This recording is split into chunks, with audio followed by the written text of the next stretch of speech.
This is the area. In military terms, if this turns into a war, it would be called a theater. And what we've done is we've presented you with the basic geography so you could see where Iran is and you could see all the Gulf states. All those little points you see with the American flags in circles, that right there, my friends, are U.S. military installations, U.S. military bases. And as you can see, they are all over the place. Let's start with a smaller map, just so you can see the Gulf area, because that's where most of this area is, most of the action will be. And there it is right now. Okay, there it is. All right, Stas, let's get started with this. We understand that the missiles last time there was this type of 12-day war, as they call it, came from an area right here. It's called Shiraz. It's just a little village. It's a valley surrounded by mountains. See that point right there? Yes. Now, that is 500 kilometers. So they have missiles, we know, that go 500 kilometers and beyond that. But let's start with 500 kilometers. Let's talk about the impact that Iran could have shooting those missiles just from 500 kilometers. Now, Iran's got three types of missiles that we're looking at. They've got cruise missiles, they've got ballistic missiles, and they've got hypersonic missiles. Well, they have one type of hypersonic missile. Now, the cruise missiles are mostly in the 250 to 500 range. Right within that circle. Right within it. Of course, they could be firing from the edge. I mean, all of this area, what most people don't understand, this is all mountains. Mountains, valleys, forests, caves, natural cave systems all over the place, artificial caves and bases built into these mountains. This whole area is redoubt out. So they could be firing from any of these directions. So when you say redoubt out, that means they're hidden. They're hidden. They've got underground bases. They've got some of these areas that literally have elevators that can pop up a missile launcher, shoot off the missiles, and lower it back down. Trump will tell you, yeah, but we could take those out like within 5 minutes. True or false? You could if you knew where they were at, and you could get your air assets into place to do it. Technically, you could. How many of them? How well hidden they are? We don't know. That's a state secret. That's interesting that you would say that, because it's not only, let's say, this 500 kilometer. Let's go to 1,000 kilometers if we could, so I can show them the next area that we're talking about. Okay, now we're at 1,000 kilometers. Right. Tell us about the distinction or the difference between those two. No, first of all, just to add on to what I was saying before that, just to understand how difficult it is to find a launcher. Desert Storm, U.S. had full air dominance. Iraq's right there, open, flat desert. Not a single Scud launcher was ever destroyed. They couldn't find them. Really? The Air Force couldn't find them. I just flew over Iran the other day. Yeah. When you look down from that plane, it looks like Mars. It is. It's just, all you see is desert and hills and mountains, and it's like, who the hell could find anything in there? Exactly. That's the whole point. So when they say we could find anything we want, they're lying. They're absolutely lying. Let's go to 1,000. There it is right now, going all the way to Saudi Arabia and Iraq. What would be the impact? Now, first of all these bases combined, there used to be 56,000 troops on there. They've lowered that down to about 26,000. So they evacuated 30,000 troops.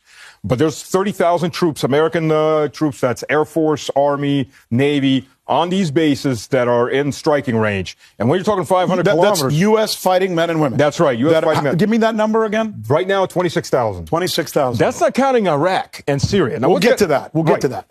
So they're all within striking range. They're not very far. They can run from that. What about, we keep hearing about submarines and aircraft carriers. I think the Abraham Lincoln is over here. Right. Well, it's actually further down here out in the Indian. But it's in these waters here. Right. That would come into play later. That would. And I think I have something that I want to show you. Have we got the video of the military exercises? I wanted you to see this because Iran has just put out videos of military exercises that they're doing to show what they have the capability of doing in those waters that we were just showing in the bottom of the map, which is actually on the floor. Right. Well, this is what they say they can do. I've got two videos I'm going to show you here. This is the first one, and hang tight because there's another one coming after this. I want to show you both of these, and then we can comment on them. This next one is them resolutely showing what they can do to take out potentially an aircraft carrier, which their supreme leader has been talking about. What are we seeing in this video? What can we learn or glean from it? Well, right now what we're seeing is missile gunboats. So this is something that you would use not relatively far out to sea, but in the closer waters, like the Persian Gulf or near waters in the Indian Ocean. They have missiles? Of course. That's the number one striking capabilities. They have missiles. They have ship-to-ship missiles. Then you have the problem with the land-bound missiles that they can shoot out. Right. Now, here's the kicker. Okay. The hypersonic missiles they have, 2,000 kilometer range. Here's the other kicker. If you bring in an aircraft carrier within strike range for the F-18s, F-16s, you're looking at about 1,000 kilometer range before the planes have to be refueled. The refuelers have to come from Cyprus or Israel or these other areas, because these bases right here, they're going to get hit. So you're not going to lift refuelers off from there. Did you see that one shot on that ship? I think they probably put that video out, and that comes in from their news agency to show what they think they could do to U.S. ships out at sea. Could they really do that?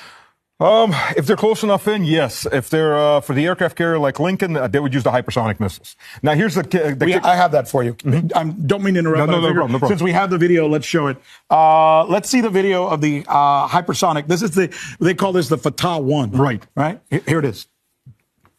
There's a Fatah 1 and a Fatah 2, by the way. What you're looking at, the head is the hypersonic section. The rest is a ballistic missile. So the ballistic missile gets it started, gets it going, and then the glide vehicle, which is the front third, it separates out and accelerates to Mach 13, which is, by the way, what the Oreshnik accelerates to. It's maneuverable. And here's the problem that most U.S. planners don't want to admit to. If they're just looking for an aircraft carrier out there with just Iranian assets, it's going to be pretty hard to find. It gets out there in a big ocean. How many satellites overhead? You got over 150 Russian satellites. You got over 300 Chinese satellites. And the Chinese have just deployed Baodu, their super radar system. I read about that last night. And it can detect submarines. Exactly. Under the water. Exactly. They've got a boat out there that's doing intelligence gathering. They can detect the submarines. But here's the thing. This is a synthesis of technologies. Because you've got Russia's deployed the S-300 and the S-400.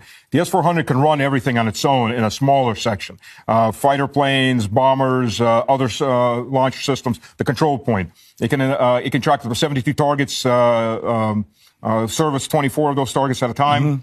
By service, I mean try to destroy them. Destroy them. But if you combine that, these two systems are separate. Right now, what we're seeing is these two systems are being integrated. The Chinese radar system and the Russian air defense systems are being integrated into one unit. That's a big deal. It is. Because you said that, I've got another video I want to show you. Military exercises taking place in the next couple of days. And the Russians, there's a Russian ship. See that right there? Yep. That 545, that's a Russian ship. It's just come in, and they're going to be joining forces with the Chinese military and the Iranian military just to do military exercises in that region. I guess I have two questions for you. What's the significance of this, and what's the message they're trying to send? Russia, China, and Iran have a pact. So you're watching alliances form in real time.